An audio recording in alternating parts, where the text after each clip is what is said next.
De plus en plus, je reçois des messages tels que Liliane, s'il te plaît, est-ce que tu peux nous partager la liste des employeurs qui recrutent, s'il te plaît? Est-ce que tu peux nous dire les secteurs où on recrute tellement? Voilà tellement de messages que je reçois de temps en temps des internautes, c'est-à-dire ceci. Je reçois très peu de messages du genre, s'il te plaît, quels sont les programmes qui sont en cours, qui te permettent de venir avec la résidence permanente. Voilà très peu de messages que je reçois. Mais beaucoup plus, les gens sont toujours dans la motivation du travail, dans la motivation des études et autres.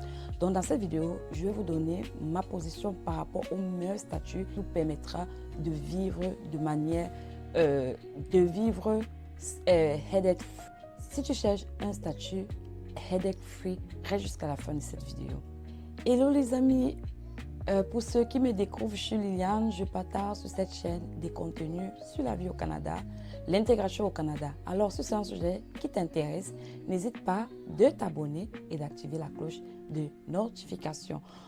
Aussi, n'hésitez pas de partager parce qu'il y a des personnes qui veulent venir au Canada, mais qui manquent vraiment des informations qui faciliteront leur intégration. Parce qu'il faut noter ici que l'intégration est très importante quand il s'agit de venir au Canada parce que beaucoup utilisent parfois leurs propres expériences pour conseiller d'autres. Maintenant, ce que vous devez faire, vous qui cherchez à arriver, c'est mieux de prendre l'expérience de plusieurs personnes et de maintenant faire votre propre idée. Ne venez pas seulement comme parce qu'on vous a dit faites ceci, vous courez, vous le faites. Donc les amis, prenez la peine de faire des investigations avant de pouvoir vous engager ou bien faire quelque chose. Donc dans cette vidéo, on va discuter.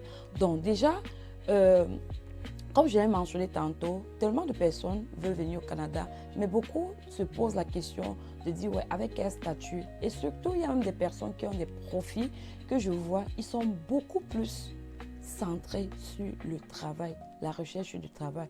Or, ils oublient qu'ils peuvent faire la résidence permanente, que personne ne vous mente.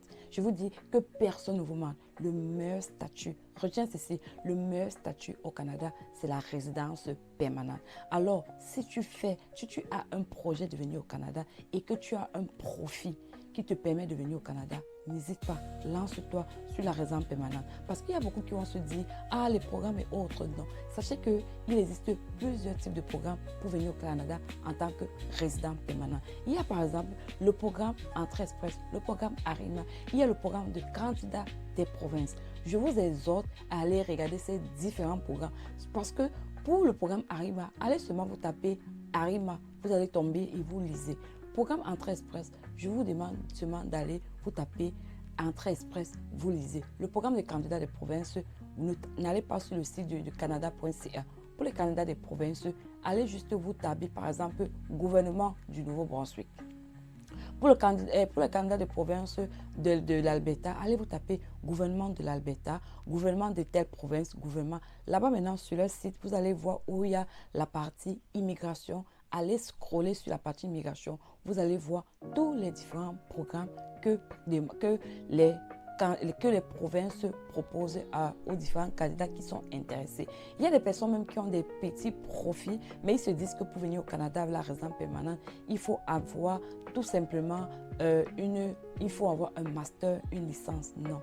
Sachez que vous pouvez venir au Canada en résidence permanente, même si vous avez le baccalauréat. Vous pouvez venir au Canada avec la résidence permanente, même si vous avez le diplôme qu'on appelle le DQP. Oui, le DQP. C'est possible de venir au Canada en résidence permanente avec ce diplôme-là. Donc, ce qu'il vous faudra, c'est juste de chercher l'information qui vous permettra de pouvoir faire votre procédure. Donc, si vous avez des profils tels que licence autres, venez au Canada. C'est vrai que pour ceux qui ont par exemple le niveau baccalauréat, ils vont se dire que c'est un peu compliqué. C'est vrai, surtout pour ceux, mes jeunes frères. Il y a des programmes aussi d'études qui vous permettent de venir au Canada. Les programmes, par exemple, que IRCC a lancé dernièrement, programme d'études qui vous permet de venir faire 2 ans d'études dans les provinces bilingues et ensuite, au sortir de ça, vous avez votre résidence permanente. Cela aussi, si vous visez l'autre là, il n'y a pas de souci. Bon, d'autres vont dire, ah, le test de langue et tout, sa procédure est longue. Non, les amis, je vous assure que la procédure de la recherche du travail est même plus longue que quand vous faites la résidence permanente parce que, vous entrez dans un processus où vous êtes en train de rechercher du travail. Donc, vous n'avez pas encore le travail. Par contre, la résidence permanente, ça veut dire quoi? Vous devez juste faire vos recherches. Vous ciblez un programme qui cadre avec votre profil. Vous vous mettez dessus. Vous faites ce qu'on demande. Faites le test de langue. Allez, faites votre évaluation de diplôme. Vous faites les choses. Moi, par exemple, pour mon cas, je suis venue au Canada avec le programme qu'on appelle Initiative Stratégique, qui n'est ni Entrée Express, ni Arima, mais qui est un programme de candidats de province, de la province du Nouveau-Brunswick. Avec ce programme, la personne qui était requérante était mon conjoint.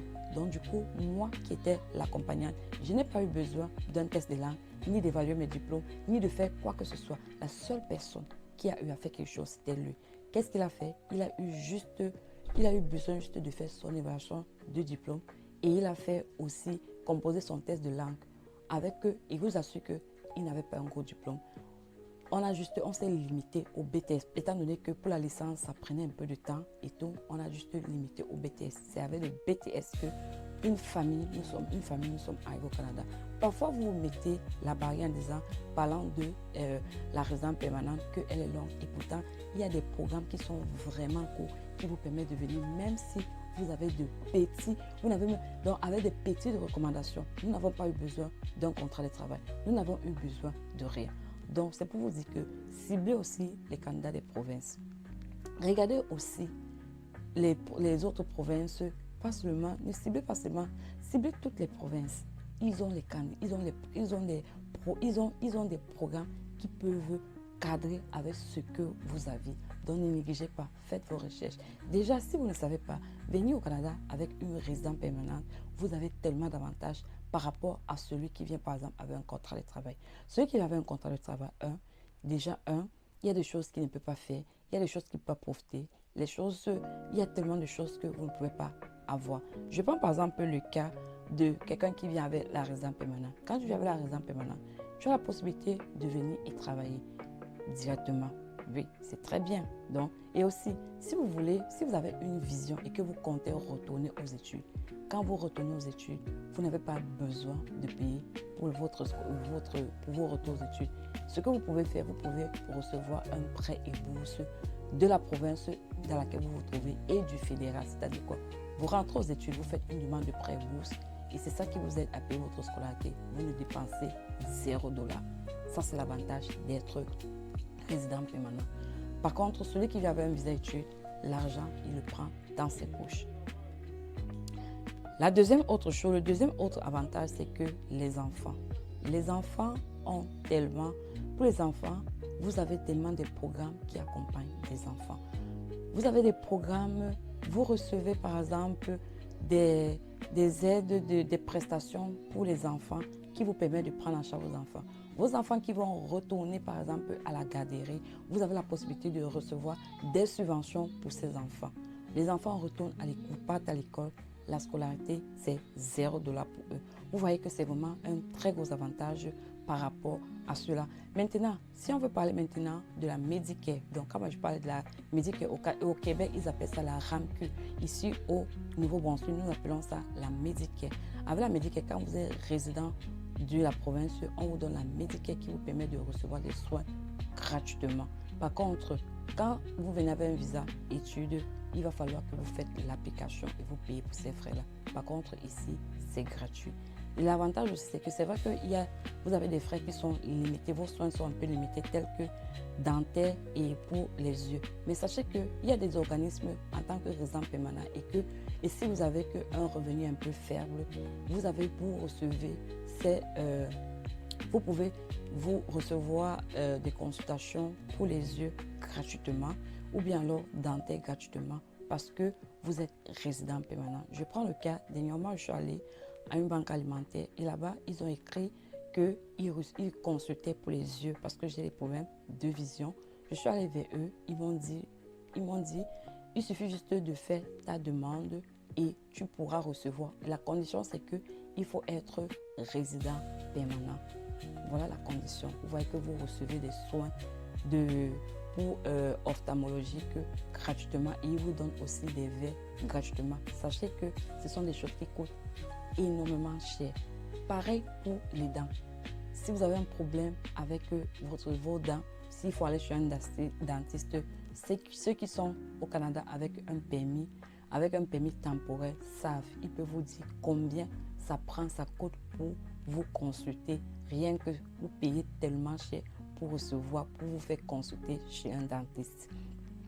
Un autre avantage, c'est que quand vous êtes résident permanent, quand vous arrivez, après avoir passé 3 ans sur le territoire, vous avez la possibilité de faire votre demande de citoyenneté pour recevoir et l'avantage, vous avez tellement d'avantages avec quand vous êtes citoyen canadien, c'est-à-dire vous avez votre passeport, vous pouvez voyager un peu de partout. Un autre avantage que je vais mentionner ici, c'est au niveau de l'investissement. Vous avez la possibilité, par exemple, d'ouvrir une entreprise et vous avez la possibilité de vous faire accompagner. Ça, c'est d'un. De deux, vous pouvez également recevoir c'est-à-dire un accompagnement pour l'ouverture de votre entreprise, même si vous n'avez pas de fonds. Il y a des organismes qui sont là. Tant que vous êtes résident permanent, ils vous accompagnent, ils vous donnent des fonds. Et aussi, la banque peut se proposer de vous accompagner si constate que votre projet est bien. Ils vous donnent les fonds pour que vous puissiez investir. C'est la même chose pour ceux qui veulent acheter des propriétés. Quand vous êtes résident permanent, la banque, avec votre score crédit, la banque vous octroie des prêts. Et il y a des gens qui se lancent dans l'achat des propriétés et ça devient une seconde source de revenus, c'est-à-dire ils achètent plusieurs propriétés et ensuite ils remettent ça en location. C'est ça et ça leur génère de l'argent. Ça, c'est un investissement. Un autre avantage que vous avez, c'est que vous avez la possibilité de faire des formations, des petites formations gratuitement, des certificats gratuitement. Moi qui suis arrivée là, j'ai tellement fait de formations et des certificats gratuits parce qu'il y a IRCC dans chaque province, ils sponsorisent les organismes qui vont vous accompagner dans l'acquisition, par exemple, des nouvelles connaissances, des nouvelles compétences. Vous avez la possibilité, si vous ne parlez pas, par exemple, une langue, c'est-à-dire soit le français ou l'anglais, vous avez la possibilité de faire cela gratuitement plutôt que de payer. Mais par contre, quand vous êtes résident temporaire, vous n'avez pas la possibilité de bénéficier de ces avantages-là.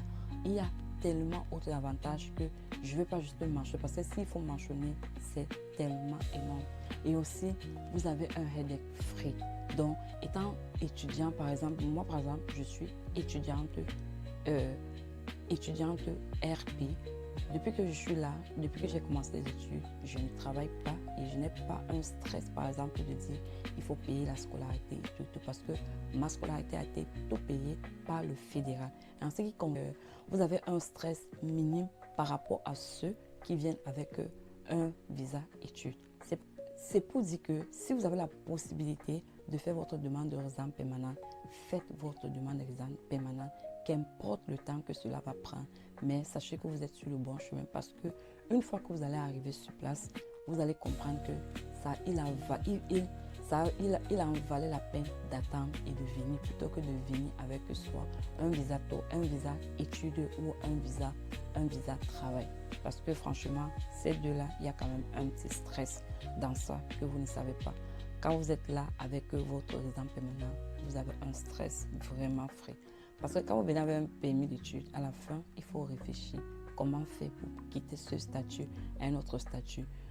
Autre chose, quand vous avez un permis de travail, autre chose, quand votre permis s'expire, il faut réfléchir comment faire pour passer, comment faire pour trouver encore un autre sponsor, une autre entreprise qui va me sponsoriser sur ce service qui ne me refuse. Parfois, vous êtes même dans un travail où ça ne vous plaît pas, mais vous êtes forcé de le faire. Donc, ceci dit, c'est que, les amis, faites vos recherches, prenez votre temps, venez avec la résidence permanente et vous allez voir que vous n'allez pas regretter. Parfois, les gens vont se dire, ça prend du temps. Ça ne prend pas aussi du temps comme vous le pensez. Actuellement, les procédures sont un peu rapides, donc lancez-vous. Il y a aussi d'autres choses que les gens ne connaissent pas. Il y a des possibilités de venir, vous n'avez rentré même pas aux études parce que il y a, pour ceux qui vont dire, on ne reconnaît pas les diplômes, non. Si vous venez par exemple, je prends un exemple, si vous venez avec votre diplôme d'enseignant, vous pouvez demander un permis probatoire et ensuite, on vous donne un permis probatoire, vous rentrez peut-être compléter les modules et on prend en considération vos différentes expériences que vous avez eues dans votre pays. Cela compte. Pour ceux qui se disent que les expériences à l'extérieur ne comptent pas, ça compte. Vous venez avec eux, par exemple, avec un diplôme d'infirmière. Vous n'avez pas besoin de rentrer encore dire que vous faites la formation des proposés. Vous pouvez entrer et ensuite, une fois que vous êtes là, vous faites votre équivalence. Vous décidez encore de partir à l'école. On vous dit ce que vous devez faire, vous complétez, vous devenez infirmière et vous composez votre examen de l'ordre. Vous n'avez plus besoin. Donc, prenez cela en compte. Vraiment, c'est important.